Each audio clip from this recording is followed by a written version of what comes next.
আজকে বাংলাদেশের নন্দিত আলেম পীর সাহেব চরমরাকে নিয়ে যারা কটূক্তি করেছো, ব্যঙ্গ করেছো, তোমাদের নামে 5 তারিখের পরেই মামলা হয়েছে, টুপিওয়ালাদের নামে হয় নাই। ঠিক কিনা জোরে বলেন ভাইয়ের আমার।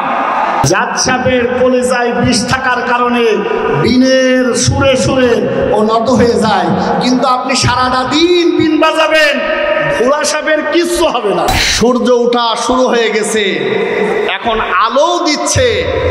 এই বাংলাদেশের সবচাইতে বড় বিদ্যাপীঠ ঢাকা বিশ্ববিদ্যালয় থেকে শুরু হয়েছে। এ দিয়ে বোঝা যায় এক এক টন করে আল্লাহর কোরআনের রাজ কায়েম হবে, কেউ ঠেকানোর ক্ষমতা নাই। ঠিক কিনা, ঠিক কিনা, ঠিক কিনা জোরে বলেন ভাইয়েরা। আমার ভাইয়েরা, আমরা কিছুদিন আগে শুনেছিলাম বাংলাদেশের প্রখ্যাত আলেম সরমনা হুজুর আমাদের ডক্টর শফিকুর রহমান দেখা করতে গিয়েছিলেন।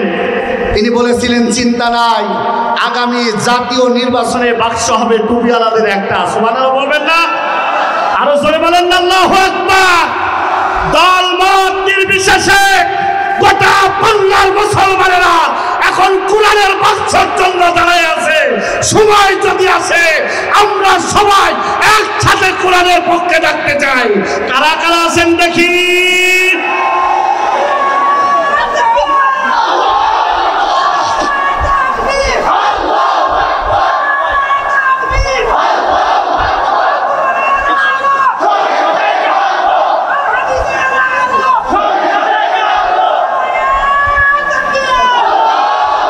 এতগুলো মানুষ, আওয়াজ এখনো ঠিক হয় না।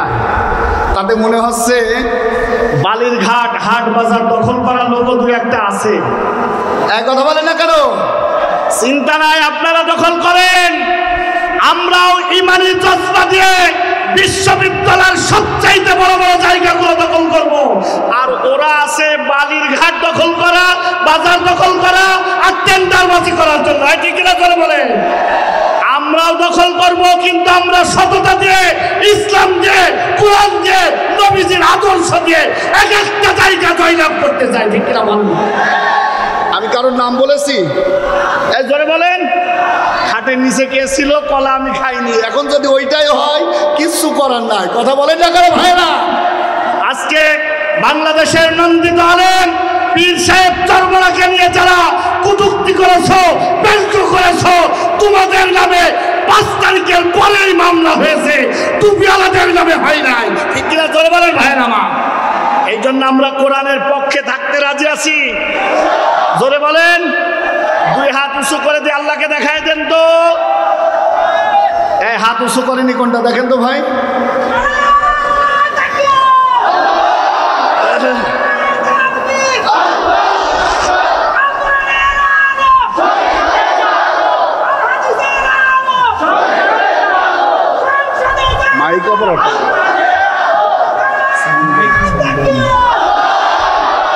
আমার ভাইয়েরা, সাপ চেনেন আপনারা? সাপ, বিষধর সাপ যখন বিন বাজায় নরম হয় এক ধরনের সাপ, ওইটার নাম আমাদের এলাকায় বলে জাত সাপ। কি বলে? আপনাদের কি বলে ভাই? জাতি সাপ বোঝেন তো ভাই? বিন যখন বাজায়, জাত সাপের কলেজায় বিষ থাকার কারণে বিনের সুরে সুরে ও নত হয়ে যায়, কিন্তু আপনি সারাটা দিন বিন বাজাবেন, ভোলা সাপের কিচ্ছু হবে না। এক কথা বলেন না কেন ভাই? জোরে বলেন। ধোলা সাপ চেনেন? ধোলা সাপ চেনেন? ধোলা সাপ কিংবা মাইকে সাপ, এটা সামনে নিয়ে বিন বাজালে ওর কিছু হবে? এক কথা বলেন হবে? কিন্তু জাত সাপ যদি থাকে ও আস্তে আস্তে আস্তে আস্তে নরম হয়ে যায়। আজ বাংলাদেশে এই 18 কোটি মুসলমানের ভিতরে সুবর্ণ একটা সুযোগ এসেছে। এরপরও আমরা কোরআন দিয়ে বিন বাজানোর পরেও তারা কোরআনের কাছে নত হবে না। মনে করতে হবে ওরা ভারতের দালাল, টাটকা নির্ভেজাল কল করে মুনাফিকের বাচ্চা ধোলা সাপ। কথা বলে বলেন। আপনাকে জামাত ইসলামী করা লাগবে না। আমি আপনাকে বলি না আপনি জামাত ইসলামী করেন, কিন্তু জামাত ইসলামীর পাশাপাশি অনেক দল, ইসলামী দল আছে। এক কথা বলে না গেল ভাই।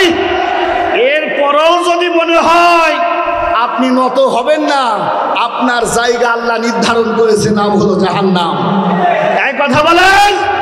অতএব বিভিন্ন মাসালা দিয়ে রাজাকার বলে, মৌলবাদ বলে জনগণকে ঠেকানো যাবে না। কসমে আল্লাহ, জনগণ আমাদের জন্য আসে না, জনগণ আসে আল্লাহর কোরআনের জন্য। ঠিক কিনা?